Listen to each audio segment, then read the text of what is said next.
Hey there, so today we have another review. This is a beer courtesy of Jonathan. Thank you so much. And this is from Timber Ales, a project of Jason Stein, OG beer friend. And so this is Chasing Darkness. This is his third version. This is coconut pecans, vanilla beans, coffee, and cocoa nibs, 12%, brewed at 12% facility out of North Haven, Connecticut. That's somewhere I actually should visit sometime. I want to make it out there. Very dark. How dark are we at going? We're very dark. Very, very dark. So we're definitely chasing darkness and getting a really dark beer. And look at that. I mean, what the hell? How do you get a head that dark? I have a hard time remembering the last time I had a beer with a head this deeply dark. I mean, to create that, so one of the ways you know that beers are cheated into the color they are, like dark, is if the beer is dark but the the head is like really tan or like very light. Or it isn't a cheat, but like the amount of roasted malts I think is, or darker malts that you use in the grist affects the actual head. So he's going real dark. That, like, if you had an SRM on a head, like what is that? That's like, it's dark. Yeah, it's dumb dark. So, and the beer is pitch black, but I mean, I don't know if you guys can see, like it's just like, jeez, okay. It looks like chocolate, like a chocolate ice cream float, which you'd like never see in beer. Like it's so dark. Interesting. It smells pretty good. I mean, it's Pastry Stout, right? It's vanilla, a little bit of booze, chocolate. There's a big sweetness. I mean, impression of sweetness, sorry. Yeah, I'm getting like nuttiness. What else is in here? Yeah, the pecans come in. Vanilla. Coffee's pretty subtle. Coconut, sweetness. So the impression of sweetness is what I'm getting from the coconut and vanilla. And the nuttiness too. Wow, cheers. And the like rich maltiness of the base beer. Poured at a great temperature. Wow. Fun.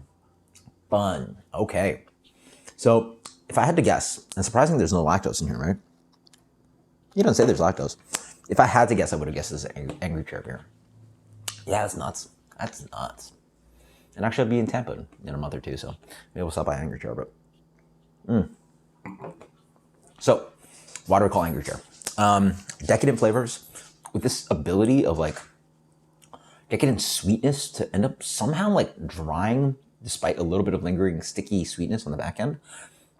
The beer ends up like driving away. I mean, obviously there's like a coating amount of residual sweetness on the palate, but it's not like overbearing, and somehow it just cleans up.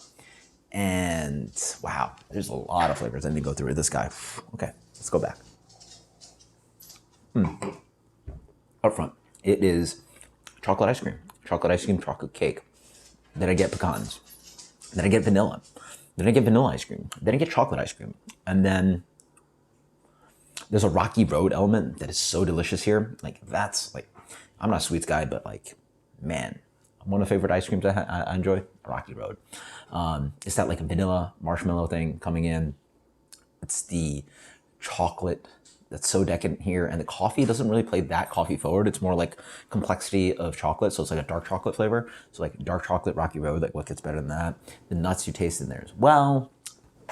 There's a super, like the vanilla and the vanilla with the roasted malt and the coffee combine to really accentuate this very pushed kind of like ice creamy kind of flavor in a beer, which is absolutely insane.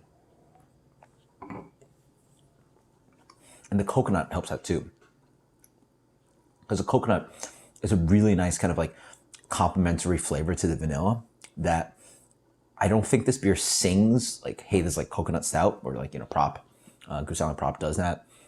Instead, it's almost like, and it doesn't fully taste like an Almond Joy. Like sometimes these coconut stouts are like Almond Joy, which is enjoyable, but it plays into this kind of like vanilla sweetness with the marshmallowy thing. So it's like just a complementary flavor, which is really nice because it has this like toasty sweet element that complements the pecans and then complements the vanilla. So it's like a supporting, you know, it's not one of the main flavors, I would argue. It's one of the supporting flavors of the main flavors. So it's like a really sneaky way to use coconut, which is like super delicate and enjoyable.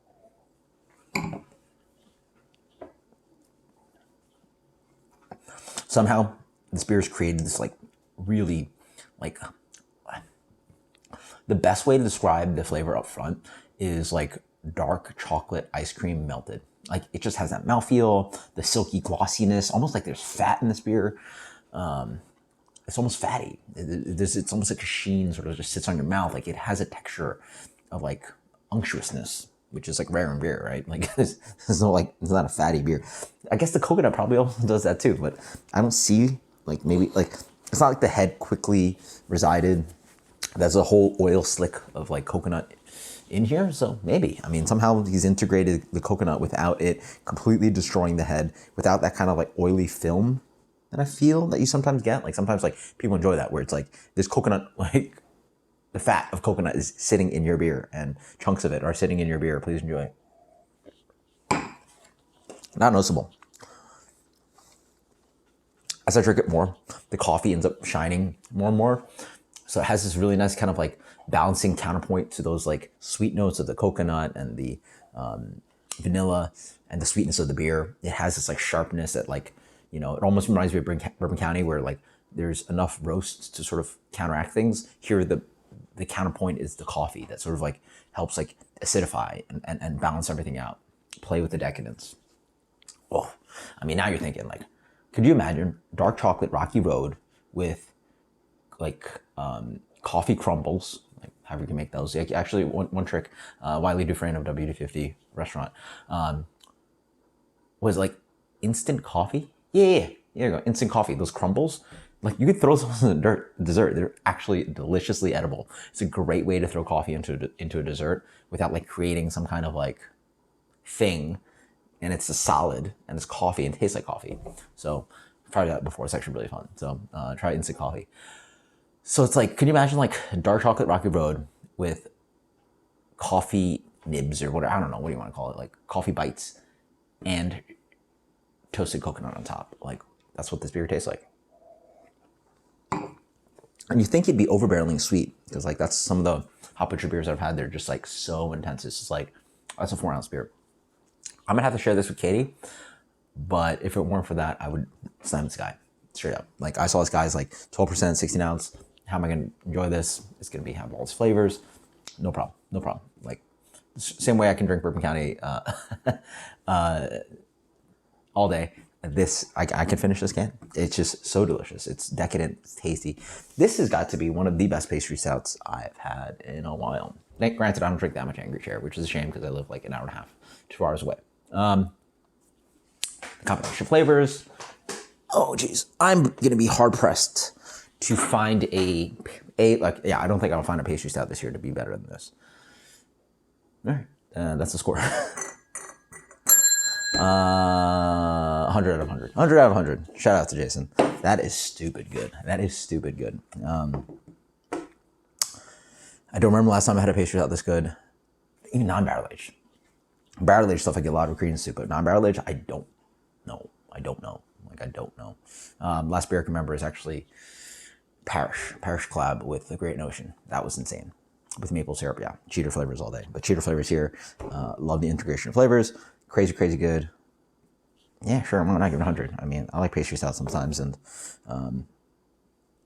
generally don't like the examples that are produced, but that's so good. Until next time, thank you. Thank you, Jonathan, for sending this. Thank you, Jason, for creating such a delicious monster. Version 3. Get it. This is stupid good. Later.